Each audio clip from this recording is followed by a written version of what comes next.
you guys have rented out like a really good sound booth. You know, it's got the little like plasticky egg-coated things. But wait, we're live. We're on the air. Shit. Hello everyone. It's me, Milo, the Lizard Wizard. And when I am not digging up the bodies of the long deceased so that I may raise them into a facsimile of life so they may once more continue their centuries-long battle with that bitch Strahd, I listen to Campaign Spotlight. It's a lovely little show, and they definitely haven't slipped up yet and given away some secret into killing Strahd. But when they do, I'll be listening so that I may finally hunt him down and kill the motherfucker. But I don't think that's happening today, so enjoy it. A new episode of Campaign Spotlight. Toodaloo.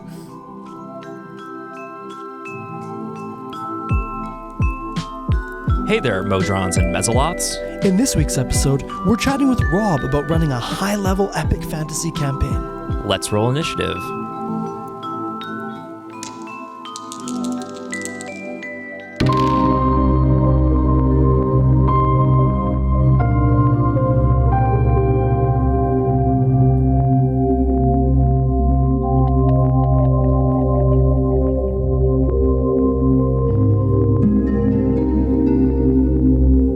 Our journey begins in the lobby of the Planar Cartographic Society in the city of Sigil, widely considered to be the center of the multiverse by scribes and scholars alike. We open in this lavish lobby, more opulent and wealthy than you might expect for a society of scribes and map makers. But around you is marble architecture and fancy carpeting, the likes of which you only see amongst the aristocracy. You wonder why you're here, if not for that invitation that you received from a rogue Modron only a few weeks ago. The invitation specified an address, a time, and a symbol on it that just says, "It's coming."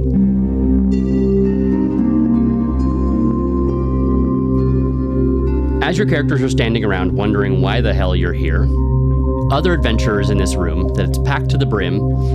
As time goes on, the rest of you are watching these other adventurers be called by symbol and number, the just like the ones you have on your cards. One by one, these groups of adventurers are taken up the stairs into another room, not to return.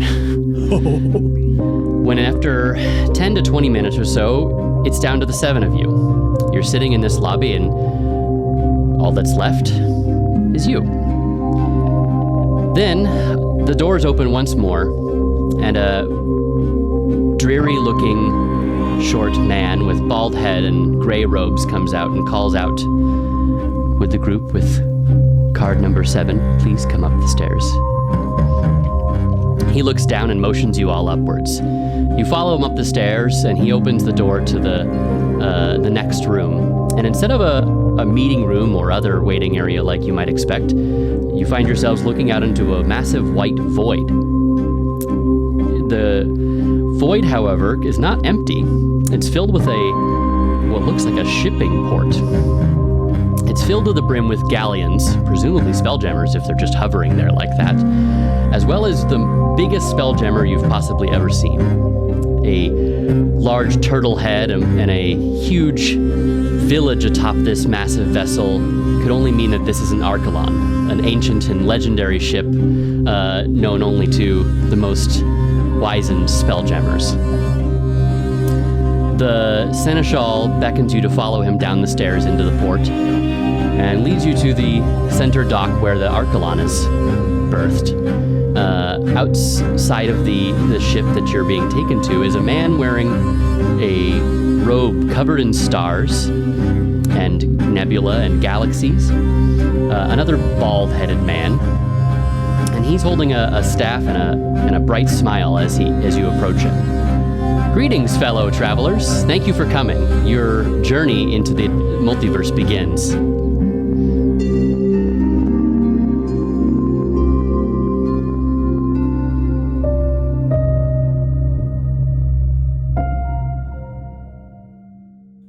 Rob, welcome to Campaign Spotlight.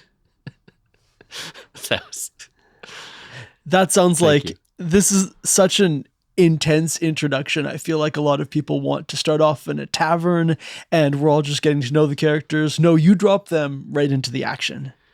Kind of.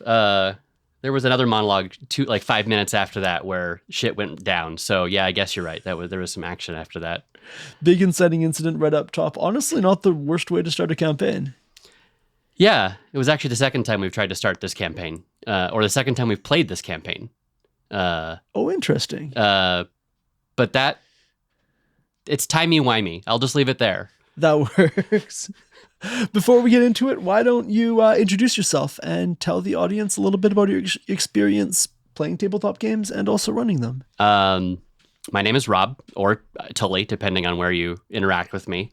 I have been playing tabletop role-playing games since 9? I don't know. I was young a long time ago, and the very first D&D set that I ever bought, or I guess was given by my parents. You don't buy the things when you're young unless you're wealthy. Anyway, I was a Planescape 2nd edition box set. The whole like core box set for the Planescape Advanced Dungeons and Dragons game. And at the time, I didn't know anything about Dungeons and Dragons. I just knew that this was cool. I love the art style for Planescape. It pulled me in and got me really excited for Dungeons and Dragons, and then it kind of just went from there. I don't think I actually played a game with friends until maybe I was 12 or 13. The first few years, it was just reading over the manual and being like, gosh, this would be cool to play. Oh, God, yeah. It was my 10-year-old neurodivergent childhood, absorbing every single D&D book I could be given and learning with, retaining encyclopedically in my head. Of course. And my parents wondering, what are you doing with your life? But here I am. Yeah, and when did you start actually running games? I don't think I didn't run my first game until I was 17 or 18. I was playing with a group of friends that I met at a Warhammer, or a hobby shop, a friendly local game store that was mostly Warhammer and strategy games, not like D&D type. But they wanted to play a D&D game, and we played one. We played a little bit, and then eventually it was like, do you want to try DMing? And okay, I'll do it. And that's where it started. And then I just kind of ended up being DM forever at that point. For every campaign since then, almost every campaign. Yeah, so many. And so you already had quite a lot of experience running games by the time you ran this big epic campaign. Yeah. Do you want to talk a little bit about how this campaign went?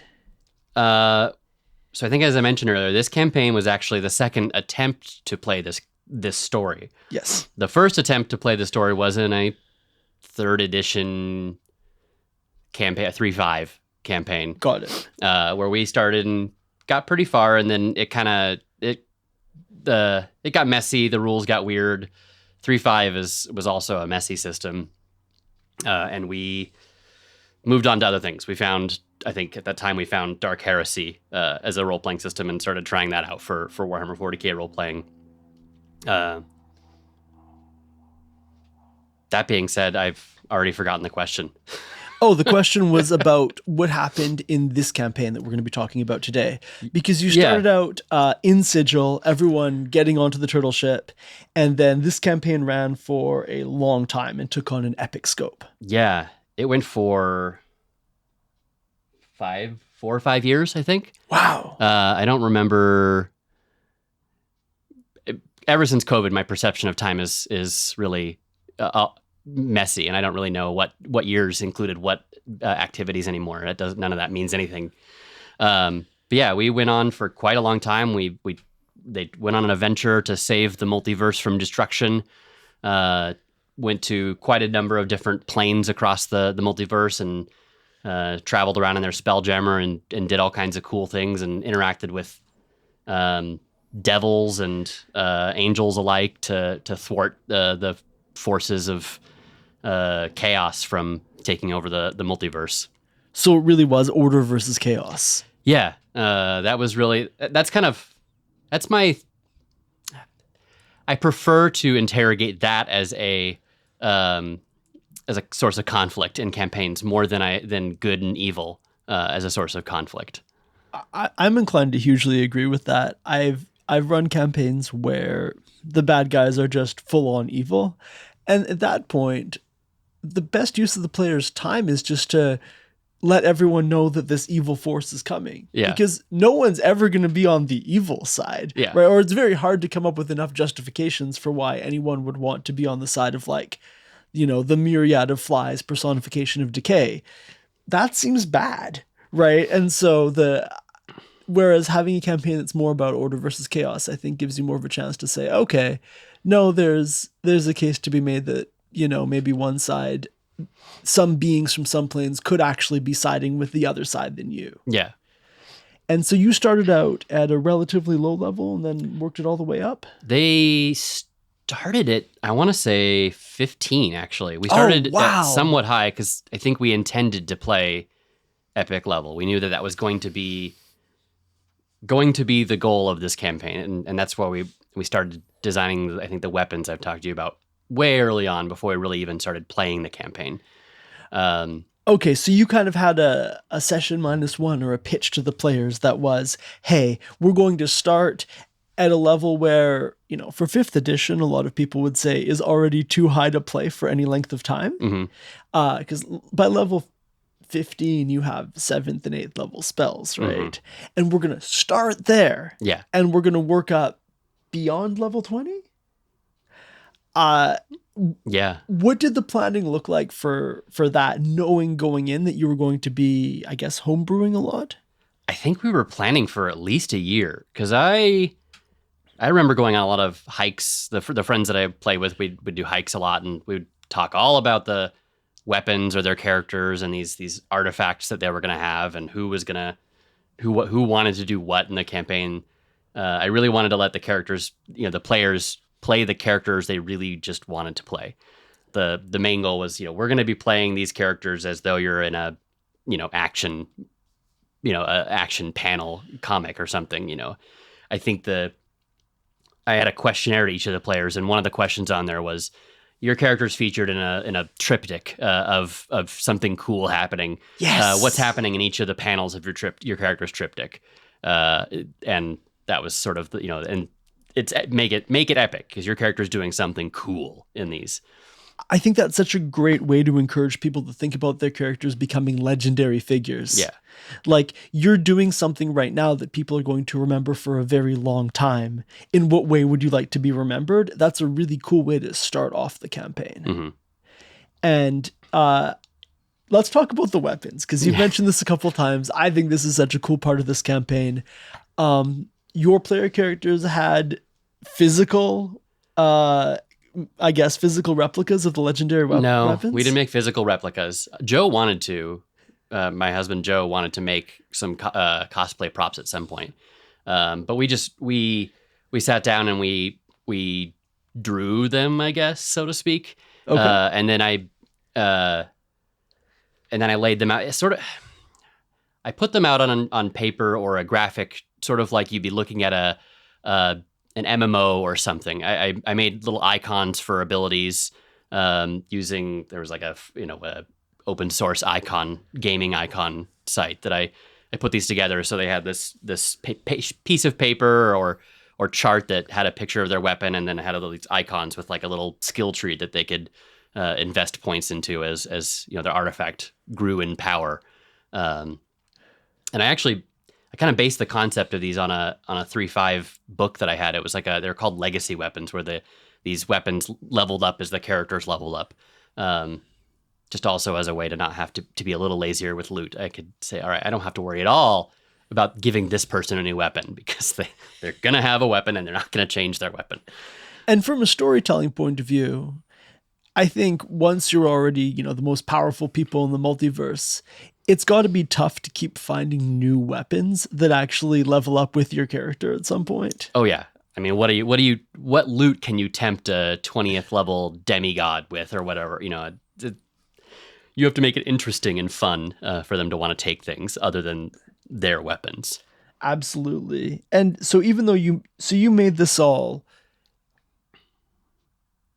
having these icons designed like that, but you were playing in person the whole time. Mm-hmm. And so what did the shape of a session look like? It depends on how we ended the previous one. But typically we'd start off with a recap of what happened last time. I often love to do the last time, kind of, or, last time on Star Trek Voyager type thing. So this was very serialized. Yeah.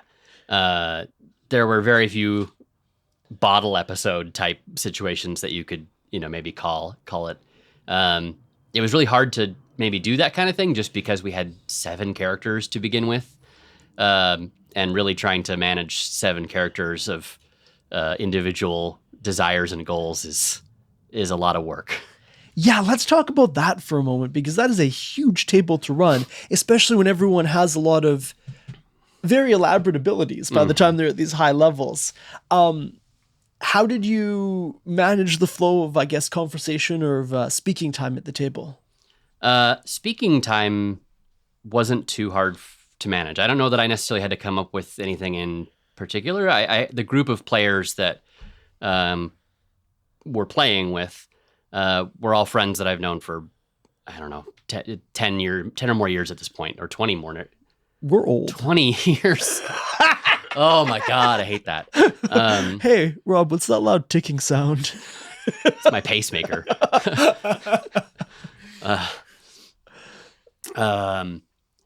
So conversation kind of flowed in a way that, wasn't the worst. I was able to recruit some of them to take over NPCs here and there. A lot of them were willing to dive into the scene and take over, and especially known NPCs. The ship they were traveling on had a whole secondary cast of crew members of course, that we all kind of built up together. Whenever we needed someone new, it was, who's the bosun of this ship, and it's this guy. It's some orc. He's been serving on this vessel for 35 years, and he's a grizzled veteran. I was wondering when you said there was a big crew, because I think a lot of the time when you have a long running campaign, the players will be like, oh, hey, that like friendly bartender from that 2 towns ago, or like that mayor we just talked to for a moment, they seem cool. Let's bring them with us on this campaign. And they have 4 hit points, right? And they're just not like a heroic figure on the same scale. It sounds like in your case, you had a large cast of NPCs who were also heroic, powerful people traveling on the ship with your party. Yeah, they weren't necessarily epic characters, but they were characters that could hold their own narratively. I tried my best not to involve them in combat, of course, directly, because it would become messy. But interaction wise, it would be, oh, hey, I need this person's in a scene. Who wants to role play this guy while the other 2 are playing their characters because they're doing something in this scene. And I'm focusing on this person. I don't really care who wants to role play this guy. He's not privy to anything special, so someone can just take him on and play him in the scene. That makes a lot of sense. That's asking a lot of your players, I think, compared to a lot of 5th edition DMs. Mm-hmm. But it sounds like they were very up for it. Yeah, I have a lot of the friend group that I had been playing with is very good with improv type play as well. They don't necessarily need to have strict guidelines on who's what. They're willing to bend things a little bit, or retcon, or do yes and for silly things. And it just kind of flowed. That's wonderful. That's the greatest kind of table to have. I guess I'm curious how you kept track of everything that was happening, given that you had a very large cast of kind of powerful people and like a sweeping plot about the fate of the multiverse, and it was heavily serialized. And to the point where you had like a previously on recap at the beginning of sessions. What was your note-taking, world-building, kind of record-keeping process like for this campaign that ran for several years? OneNote. Wow. OneNote was my friend for the longest time. Eventually, I tried to start using a service called World Anvil to track things and write articles for characters, and I ended up spending more energy on that than I really needed to be honest. The notes that I had in the OneNote were often enough for me to move a scene along. I didn't necessarily need the details, someone, Lurvian Sunstride, our backup pilot's backstory that had come together over the course of the campaign through various discussions, but once it was said, we didn't revisit it that often. There were things like, oh yeah, he has a brother that never came up again. Got it. So transposing that all into World Anvil was sort of a waste of my time. It sounds like for the kind of story you were telling here, because we, in our very first episode of the show, our guest, Mike, like a big part of what he built was this really elaborate world where he had pre-planned out what every city would be like and what every setting would feel like. And a big joy of being a player in that campaign was just getting to experience the world he'd built. Mm-hmm. It sounds like in the campaign you ran, when you showed up in a new place, and presumably you were visiting a lot of places in an epic multi-year, multiplanar adventure, you were just jointly improvising what that new place looked like? I'd have a primer of sorts for new locations that we would go to. For each plane we'd go to, like for example, the first plane we went to was the Beastlands. And when we arrived there, shortly after the introduction, actually, I handed, here, everyone, here's a 1-page primer on the Beastlands. This is what everyone in the group knows, because the context was these characters all at least have some experience traveling the multiverse. Right. To a minimum. They may not be sages or scholars that know the intricacies of every plane, but here's a page on what everyone should know. Like, I'm not bothering. Your characters know this page of information on this plane. What a wild approach, not making people roll history checks to learn things that their character would obviously know about the world. Thank you for doing that. If they wanted to know more, then we would start to do those kind of things. Of course. Or, on a case-by-case basis, like certain players, I'm like, yeah, you're the psionicist who spends 24 hours a day in a library. I'm sure you know more about this plane than everyone else. No, I legitimately really appreciate that, because I have experienced games where it's like, I'm rolling a history check on my own village. This seems unnecessary. Yeah. But then, and sometimes it would just end up being yes and. I would ask for details and give me a description of the scene. What's around you, help me out, and we'll build this together, and empower the players to also build the scene. And it seems like you had a good enough rapport with them to count on them to match the tone and match kind of the direction of the story in that moment. Yeah. I mean, I'm not a huge fan of railroading, obviously, and I wing a lot. I write out large outlines, and then I say, okay, this is where we're going to kind of go. Right. If people go off course, I'll adjust and catch up and however I want. But I also generally have a group of players who are going to go in the direction I guide them. Right. They're not going, it's not the kind of situation where one person is going to kind of blurt out something silly to make everyone laugh. And then you're stuck being like, well, no, that's not true. Well, I mean, that happens too, but not in a way that everyone hated. That kind of thing. I think we came across a poacher on the Beastland, a group of poachers. Ooh.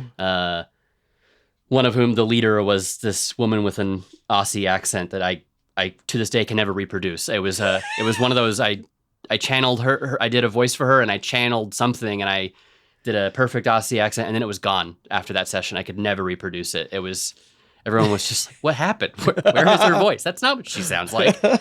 I don't know. I can't do it anymore. One of her minions was this little, hunter boy named Malnar, who was just caught up in it. And they're like, we're adopting this boy, Yeah. We already have a crew. It doesn't matter. He can be the potato peeler on our ship.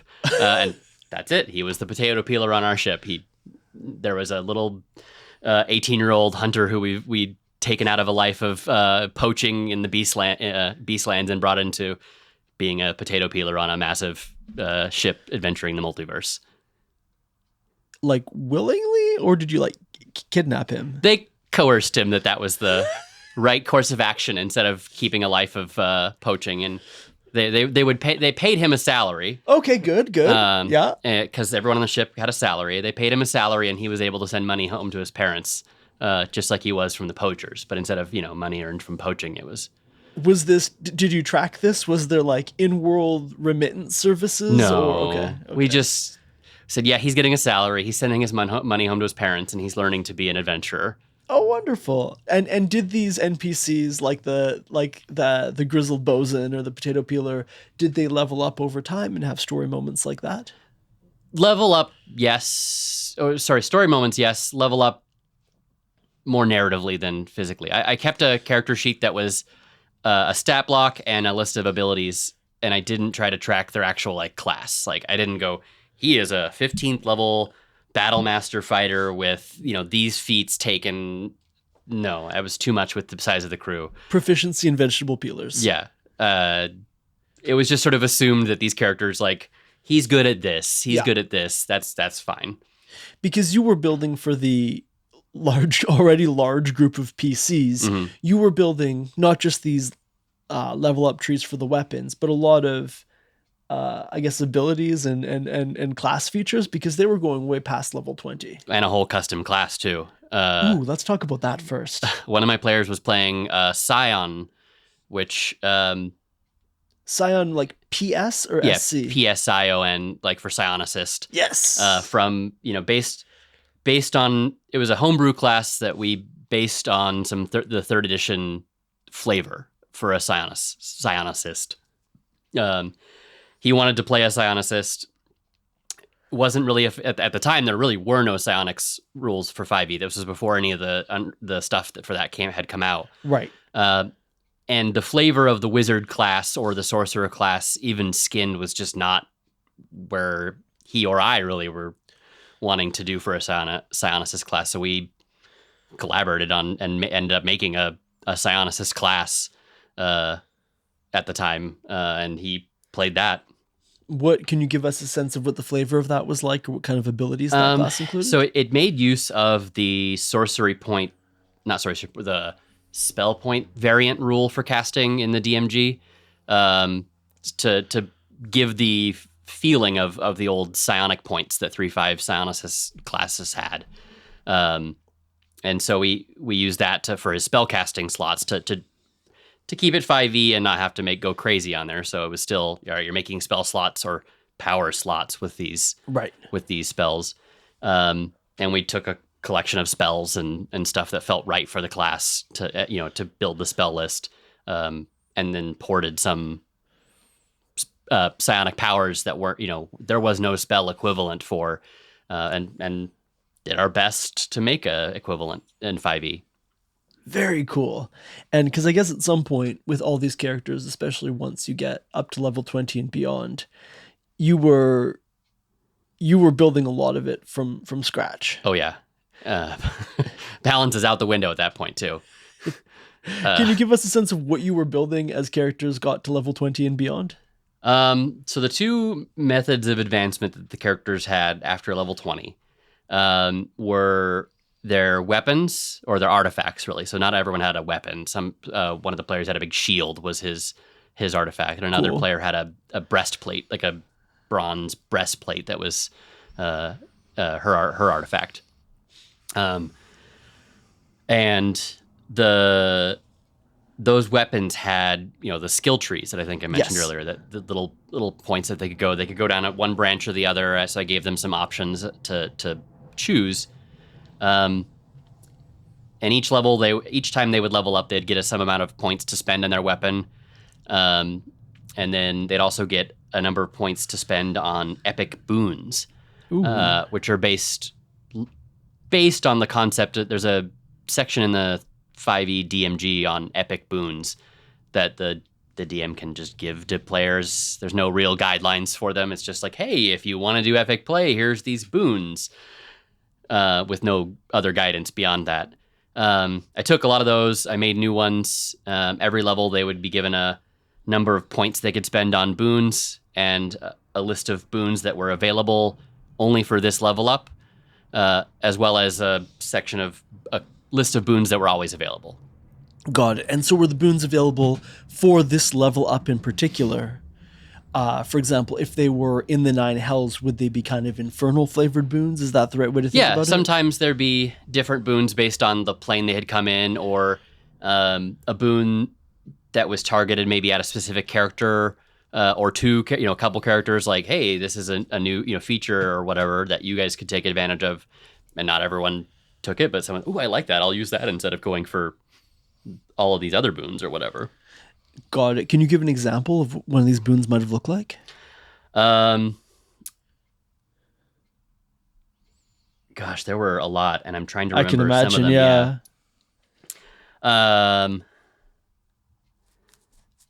No, I can't. I mean, I know that there were boons that were based on the character's abilities, like that ones that would expand their class features more.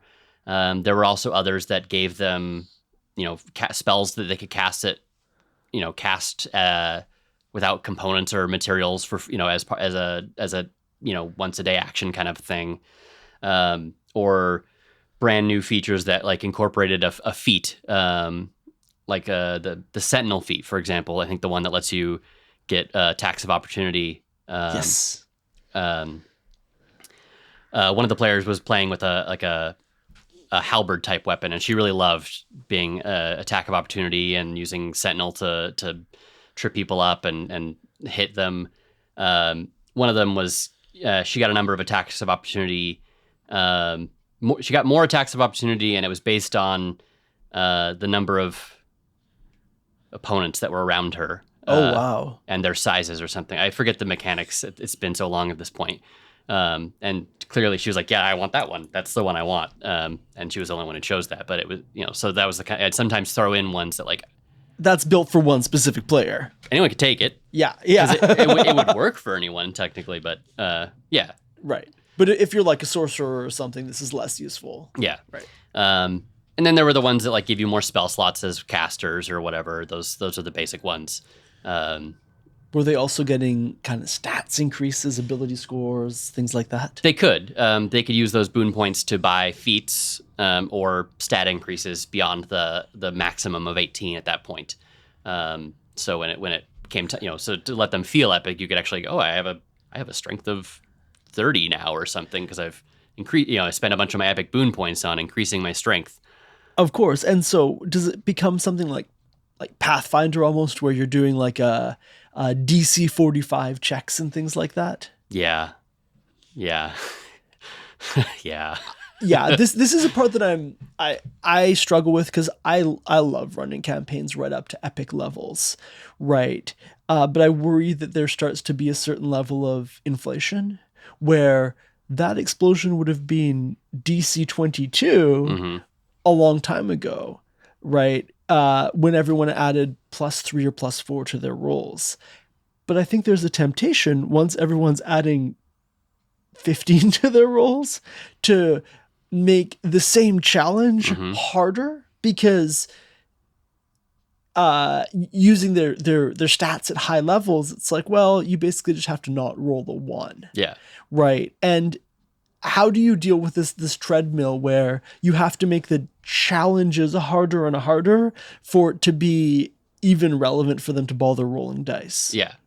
I learned that mistakes with high DCs when I played 3.5 and epic level campaigns. Got it.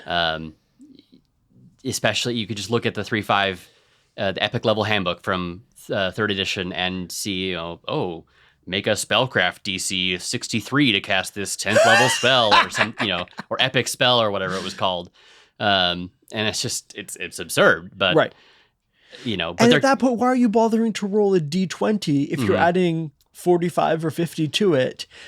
Like, at some point, the amount of randomness on top of your base skill just doesn't feel significant anymore. Yeah. That is, I think, the biggest limitation of the D20 system.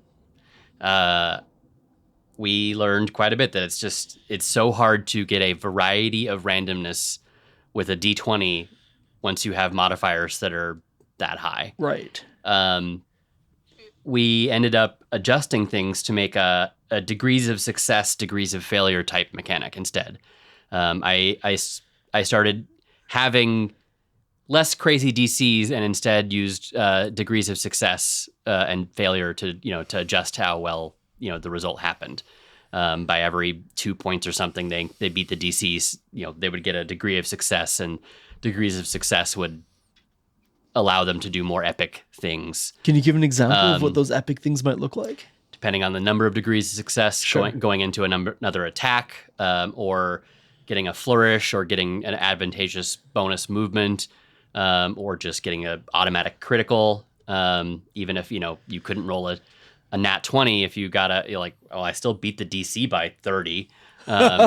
Sure, you crit, kind of a thing. So yeah, we tried a little bit of that. That had its own issues, and again, looking back, I think 5e is not the best system for that kind of mechanical adventuring. Yes, you introduced me actually to Genesis. Yes, which in the first season, Riley and I tried playing a little bit in a flashlight. And I think that's a really natural system where the idea of the number of successes and number of failures on the dice is kind of baked in. Mm-hmm. And characters can level up, but they don't level up to these very large numbers. Yeah. And so the randomness still feels salient. Yeah, in that system, you don't level your stats up all that often. You get talents that do things. They don't just give you a numeric bonus. You often go through a whole character campaign in Genesis without changing your core stats all too much. Right.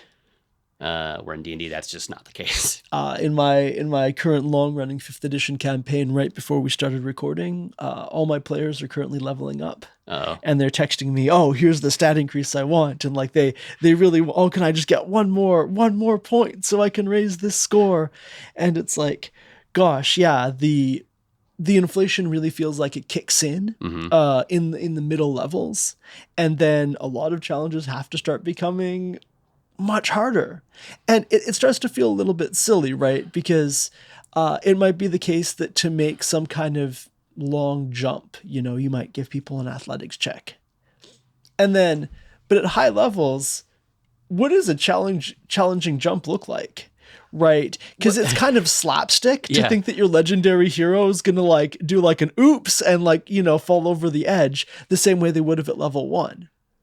Well, yeah, and in this case, when you have a party that's comprised of winged, someone with wings, sure, oodles of teleportation magic, sure, it's like no one's gonna jump over a cliff and fall to their death that way. Right. So what kind of challenges did you give them that did require them to roll dice? What was something that would happen in combat or in an environmental hazard that was actually left up to dice in some way? So first of my DM style, one of my number one rules as a DM in my games is no character dies to poor dice luck. Okay. Character death happens from poor decisions, and poor decisions alone. And I sculpt my stories in a way that there aren't situations where you rolling really shittily is going to result in the whole party dying. I have rarely ever had to do any kind of deus ex machina to fix that, because typically it's worked out in a way that, I don't put them in situations where they're necessarily going to die just because they started rolling really terribly. Got it. Did you have any situations where you felt like that lessened the stakes in this campaign? No, I had other methods of raising the stakes for characters, I think, than necessarily for death. Can you give an example of those?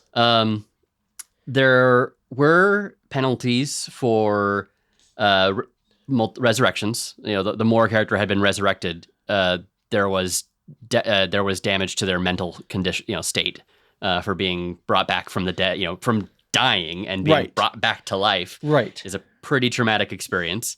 I used a sanity mechanic and system that I kind of borrowed from one of the 3rd edition books as well.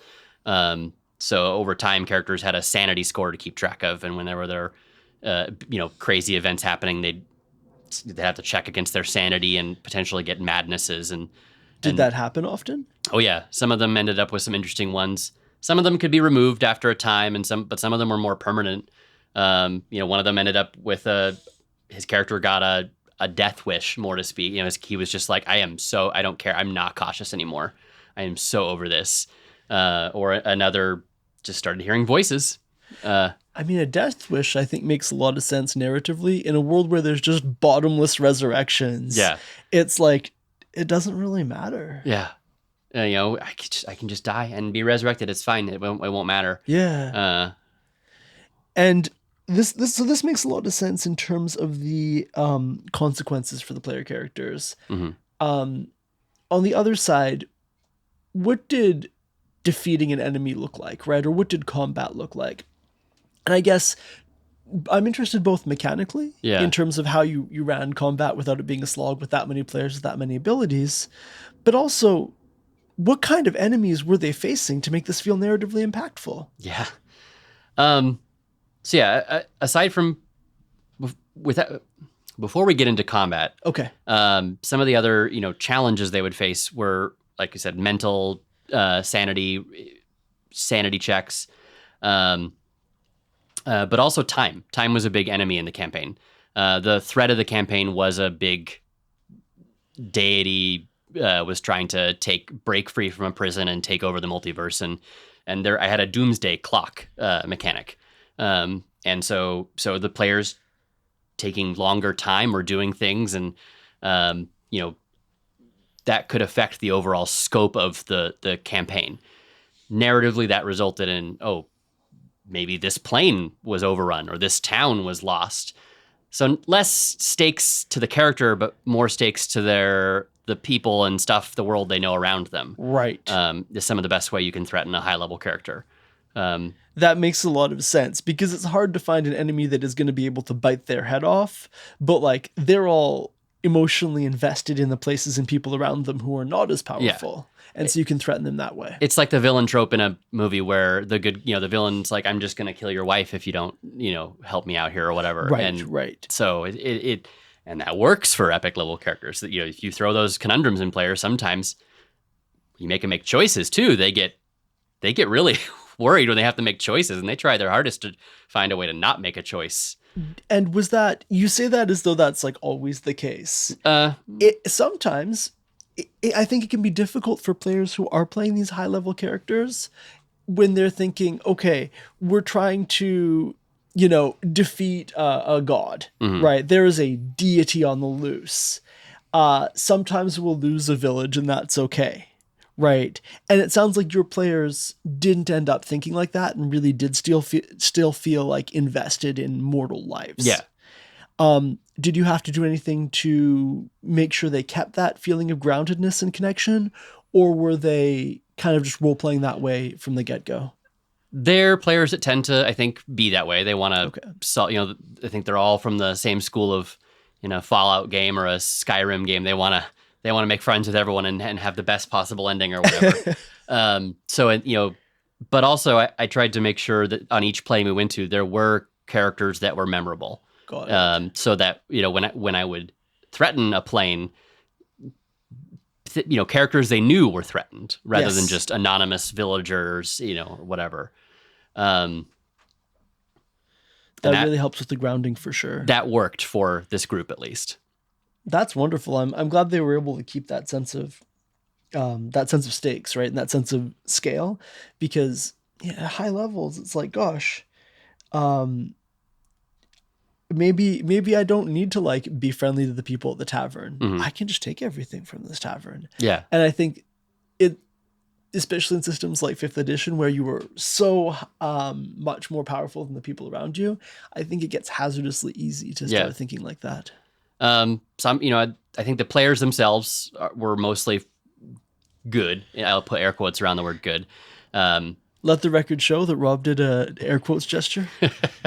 There were times though they had to make sacrifices, or in some cases they were like, this is just how we got to do it. We these people are gonna have to suffer for the greater good, kind of a situation. Yeah. And it works, but it makes the that helps the stakes of the campaign when you can't necessarily threaten the characters' lives. Yes, absolutely. Although they were in combat as well. And I'd love to hear how you handled that. Because you have really high-level characters, a lot of completely untested homebrew mechanics, and also a really big table. Yep. Yep. What was that like? Awful, but also enriching. I absolutely had times where combat was a slog. It was a miserable slog getting through combat sometimes. At the time our sessions were 6-7 hours or longer. They were all day events. They were like once a month, all day events, where we'd take a lunch break and grill halfway through or something, but these, sometimes the combats would just go on forever. Because again, what do you challenge them with in combat? I can't just, even if I say, all right, you've got 12 mind flayers. Yes. A party of 20, a 7 20th level characters. 8 mind flayers. What are we gonna do? They're gonna kill them. Yes. They're gonna look at them and they're gonna die. Yes. So I had to get creative with the types of monsters. I'd look at almost anything I could find with challenge rating 20, and then just go from there. And all right, let's see what we can do with this monster. So the early parts of the campaign were me learning what the characters could and couldn't accomplish in a given combat session. Eventually, we all kind of realized, oh man, combat is such a slog. How do we do this? We did things I'm confused. Did they not want to spend 4.5 hours in initiative where there's 7 players and your turn comes up once every 45 minutes? No, not at all. Yeah, wow, no one liked that.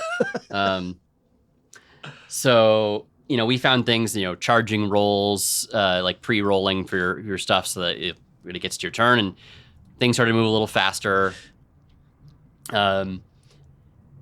Eventually, I also started to get to the point where, we'd fight a boss monster of some kind, big, massive molten dragon of some kind or whatever. This thing is, huge, and it's living in a cave of magma.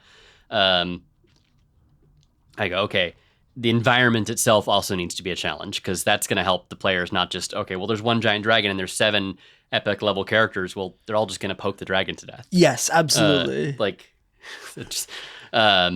So you really got to play the monsters as though they are smart. They have to be smart. Right. They have to do things that are smart. They have to break the rules sometimes. Spellcaster enemies in particular. So sure, dragons get legendary actions and things like that. Or some creatures get legendary actions, which they can do between players' turns, and that's great. And then there's layer actions, which are, great. Where the environment is essentially doing its own action. Yeah. And that worked. Sometimes that would work. Like, the example, that magma dragon, the big old hot jet of magma would spray out of somewhere, and everyone would have to dodge out of the way or whatever. Right. But other times, if I want to have he's a big cultist wizard, and what do I do? Like, okay, if I look at his challenge rating and I look at what else we can put down, okay, he's going to cast 9th level spells. That's, of course. He's got to, otherwise, what are they going to do? He's got cultist minions and stuff to help, make distractions or whatever. Yes. But the problem becomes still on the big bad's turn, he's only casting 1 spell a turn. A lot of, creatures like that only have 1 action. Yes. And that, then, like you said, okay, well, 45 minutes later is his next turn. Right. And having like a herd of Tarrasques or like a posse of cultist wizards starts to feel a little bit cartoonish. Yes. Right. Where it's like, this is something that was made in the source material to be very legendary and special. And then you say, there's 5 of them. They don't feel very legendary or special anymore. So how do you deal with that? Eventually I got to the point where we would I would often just customize a monster. I would pick whatever the theme of the monster was. I'd get inspiration from the monster manual or say, yeah, that's the monster. But the stat block gets thrown out the window entirely. Do you make a new stat block? I make an approximate stat block. What does that mean? That means I had a rough number of hit points in my head, a rough percentage of times I wanted it to hit the players, and a rough percentage of time I wanted to, its abilities to succeed against the players. And then we would play the combat until I felt like the players had sort of earned their victory.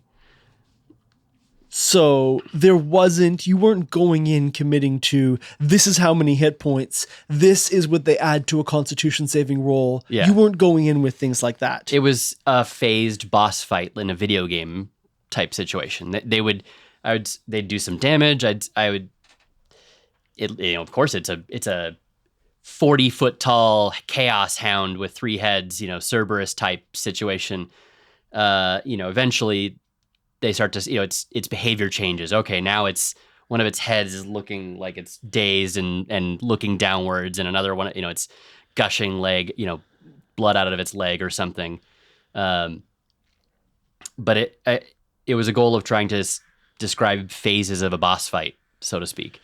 And I would progress when I felt like they had reached a certain threshold of damage. Were you rolling dice yourself as well? For their attacks, I didn't want the players to feel like, their stuff didn't matter against them. So when I would roll to hit, I would roll, and I'm a notorious stormtrooper as a DM. I'm awful sometimes. So that, there would be times where, the giant chaos hound or whatever would go into swing, and I would just roll 6 ones. 6 is an exaggeration. I think there was an attack. I rolled 4 ones with a creature that had 4 attacks, and I rolled 4 ones on all in the d20s, and everyone just looked at me and what? Yeah. Okay, well that's happened. That's a low probability event. I want to talk about this a little bit, because I think to a lot of people who play or run tabletop games, the idea that combat or any big conflict lasts until it feels narratively satisfying is in some sense cheating, right? And on one hand, I think that the attachment to dice as a ritual and everything like that. I say, as we talk on a podcast, of the D20 logo at a table with a D20 tablecloth. I'm wearing earrings shaped like D20s. But I think that, there is kind of maybe too much of a fixation sometimes on these dice rolls. At the same time, one advantage of having the, hit points and AC and maybe the saving throws already worked out in advance is it gives the players the chance to be creative with what the party is doing, right? It gives them the chance to say, whoa, hey, I've realized that a thing I can do and a thing another party member can do interact in such a way that, contrary to what the DM planned for us, we can hit on every attack. It is going to be stunned far more often than the DM expected. And it gives rise to these situations where player creativity really changes the tone of the combat and changes how successful the player characters can be. Yeah. And it sounds like what you're describing, they didn't have as much opportunity to do that. And it was more, once you've gone into combat and behaved in the expected combat way for a length of time, you'll be rewarded with a success. I think I still wanted the players to think creatively. There were often challenges to getting through some of the monsters or things they would have to fight. And I wasn't just necessarily expecting, okay, you did 40 damage, or you did a gob of damage to this creature, I'm just going to move them along. There were times they get creative. The players themselves, I think, help. In this place, the players I was playing with were comfortable with narrative adjustments in combat and that sort of style of play. And they were aware that was a style of play. Yeah, and they would still the situation would call for interesting things to happen, and they would still take advantage of their weird things. The character, the Garuda with the glaive and wings would fly in and throw someone, and who she had the strength to lift our GIF character wearing adamantine plate mail and an adamantine tower shield. She could lift him. Very fun. By the rules of 5e. Yep. And had some interesting scenes where she would carry an anthropomorphic hippopotamus wearing plate mail into some interesting situations and drop him and I would ask, what happens when we drop a 3,000-pound hippopotamus on something? And did you allow that sometimes to short circuit the combat or to have it resolve in a way different from what the players had intended, either good or bad? Mm-hmm. Yeah, I mean, I'm willing to look at, if players are getting creative, I'm willing to let them be creative. I really am a big proponent of the rule of cool. The rule 0 part of D&D is just, was it cool and was it fun? Hell yeah, it works. I'm here for that. The rules to me are a guideline. Sure. Yeah. I completely understand that. I guess I'm just trying to get at how this affected the players' kind of strategic thinking, right? Mm-hmm. Were they ever, for example, able to bypass a boss fight by thinking it through creatively? Not necessarily a boss fight, but there were situations that they came up with the insane things their characters can do. Right. That got through, that I hadn't expected, of course, out of them. Can you give an example? I want to say that it was related. It was another example of where I think this was the first time that my player who was playing the Garuda with wings had picked up the gift player. And there were these crystal things I was using as like another environmental thing that they had to destroy to get through a barrier. And she dropped him on one of them. And I was like, okay, well, what does it take to destroy these, things? And she's like, well, and they sat down and like, well, falling damage. They sat down and they brought up this, like, so he's 3,000 pounds. Right. Because we looked up the weight of adamantine and all of that fun stuff. Sure. And they asked, well, how much damage does this thing take? And I think you destroy it, because I have no idea how much a 3,500 pound hippopotamus is going to do to a crystal. You destroy it. I don't know. I was not expecting you to do that. I feel like that's a pretty earned situation for the DM to just throw up your hands and be like, well. Yeah. Conversely, were they ever insufficiently creative in ways that you felt like the combat had to go badly as a result?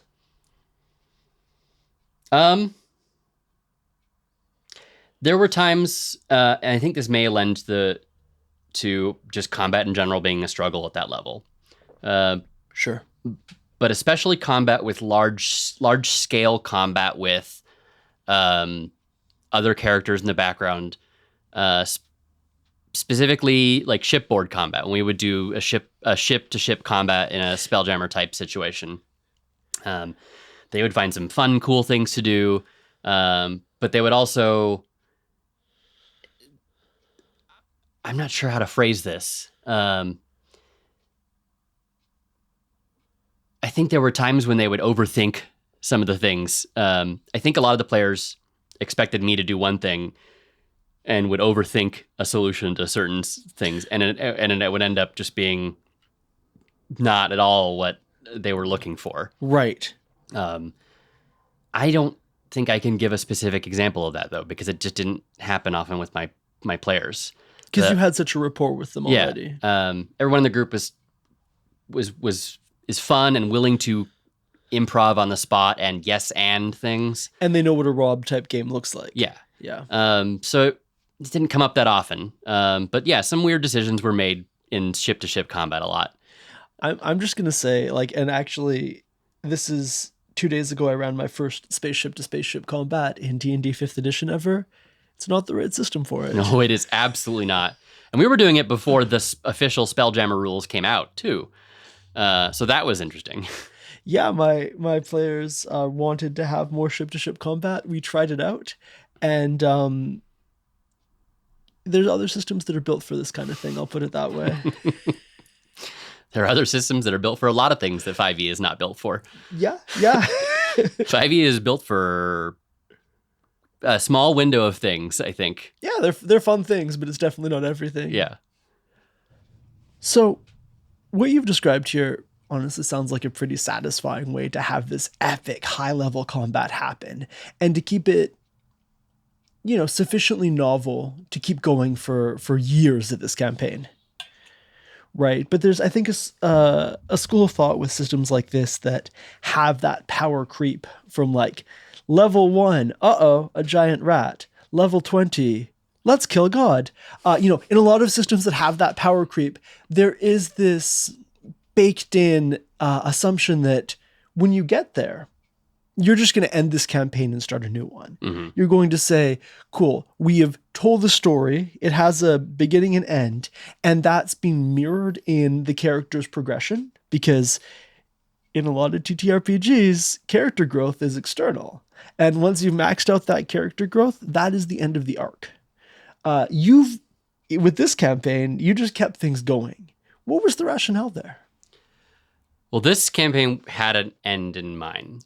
Like the story had a beginning and an end, and the end wasn't necessarily when I didn't say, okay, the characters are going to win. That wasn't necessarily, but I had we're going to start here, we're going to get here. Right.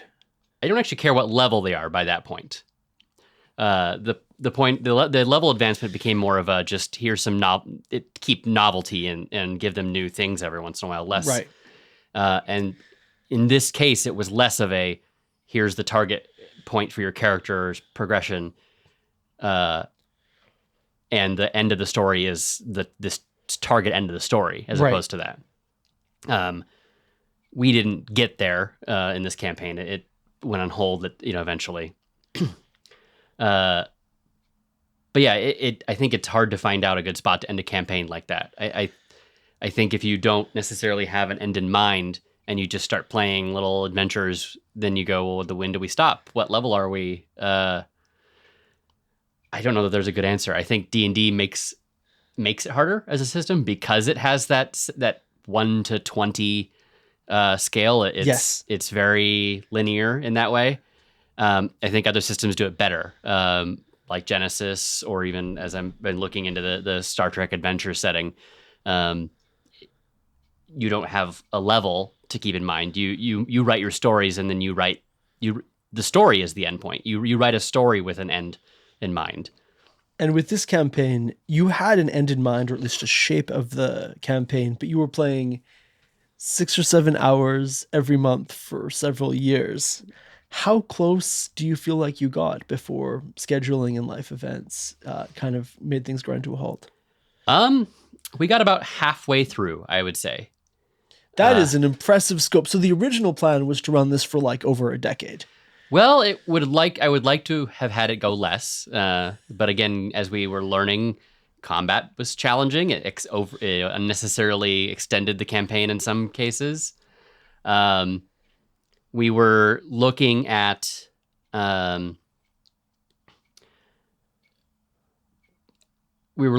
coming up with a way to run a large time scale type game. Interesting. To finish out the campaign,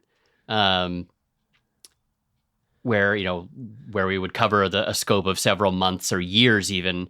Over the course of a couple sessions to wrap up what happened. And then at that point, we wouldn't be doing any 5e combats anymore. That would just be, we would throw those out the window and we would be role playing for the rest of the game.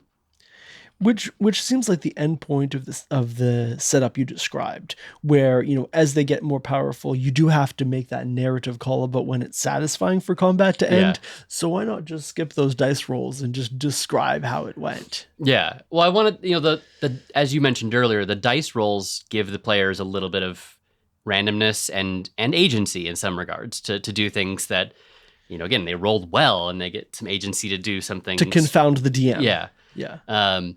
So we were looking at options where we could use simplified dice rolls to cover narrative moments to the campaign and how big swaths of time would play out. So there would still be dice rolls involved, but they wouldn't be like, oh, I swing my attack, my spear and hit them. It would be like I rolled a d20 and whatever bonus we talked about it. Oh yeah, okay, yeah. During this arc, your character led a campaign against the forces of Tharizdun and suffered many losses, but in the end came out victorious or whatever. And then describe to me how that played out. What were some iconic moments from that campaign? That little war campaign that your character led or whatever. That does seem like a really satisfying way to wrap this up. To wrap up a campaign like this. Do you have any advice for anyone else who might be starting out trying to run like an epic, legendarily powerful, high-level campaign? Like for DMs listening saying, yeah, that sounds like it might be fun. What would you recommend to them? You should not go into an epic level campaign aimlessly. It should not be a murder hobo, get into trouble doing whatever. That it really does not serve itself. Like an epic level game doesn't serve that type of campaign well. I think an epic level campaign needs to have a serialized arc to really be successful. And you need people who are going to buy into that. You need players who are willing to buy into the scale of a campaign like that. That makes a lot of sense. As we start wrapping up, can you tell us what media, what books, TV, anything else, video games really inspired the grand sweeping, scope of this campaign or the tone of it? So many. Okay. Honestly, the biggest influence though was really that Planescape box set I got. I mean, I think getting into the Planescape setting as a whole as a kid was sort of an awakening for me. I was like, oh, you can planes? What is planes? This is cool. I love this. They can, in 1 minute, they can be a plane full of fire, and now they can be in a plane full of earth. What is this? Whoa. So a lot of media that has, that kind of a traveling vibe. Stargate really is one. I always just enjoyed, especially as I grew up in the time where Stargate SG-1 started coming on, and that adventuring to different planets and seeing new planets every session was sort of a inspiration there. Wild how every planet looked like Vancouver. What are the odds? I know, it's so weird. Especially even when they went to Seattle, it looked like Vancouver. So weird. Babylon 5 is another big inspiration for me in my DMing. Babylon 5's big arc being a interrogation of kind of an order versus chaos scenario, which turns a lot of people off more than anything. And Mass Effect a little bit. Interesting. The whole, I guess, Mass Effect and maybe Battlestar Galactica, and the notion of there being sort of a cyclical nature to the universe, right? To big some big happening, and then the universe starting over again. As far as this campaign goes, I'd say those are some of the bigger ones. Those are some great inspirations. I guess we'll have to tag this for a bunch of spoilers now. Spoilers for Mass Effect to everyone listening in, a decade or two after it came out. Do you have any tools or resources that were useful in putting this together, or that you'd like to plug in general? Yeah, I mean, I know I mentioned World Anvil earlier. Yes. I think for this campaign, it was too late to really get into it. But I think as a tool now, I really like World Anvil for writing a wiki, I guess, for a campaign. Yeah. They have a lot of good tools for helping you create writing prompts for your different articles, and I find that helpful to me when I am stumbling. Well, what do I need to put in here? There's a good amount of utility in that. Wonderful. Also, made use of a tool called Sirenscape quite a bit for soundtracks and sound effects. Ooh. It's a service you can. I think there's even a digital one you can have players connect to it for virtual tabletop type situations. but there's a whole library of different sound effects and background music that are varying themes that are easy to access. Very cool. And then at this point, for my new campaigns, there's these RPG campfire cards, I think is their name.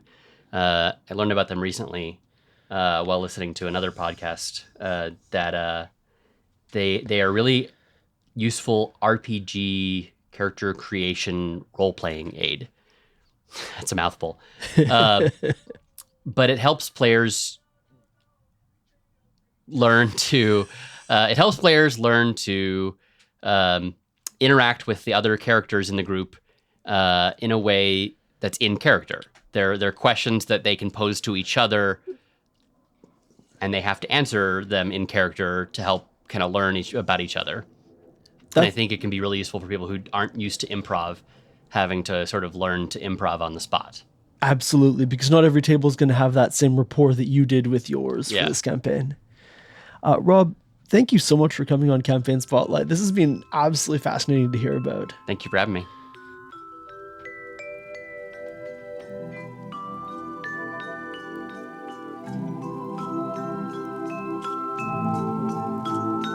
That's all for this week.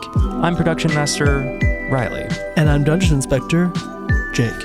If you enjoy the show, consider subscribing and leaving a review, which helps other people find Campaign Spotlight. If you'd like to support our work, consider going to patreon.com/campaign spotlight and becoming a patron. And if you want to get serious about romancing that orc barbarian, maybe you should sit with him by the campfire and ask him about his interests and passions. For more on the show, including links to all our social media, visit foldedfrequencies.com/campaign spotlight.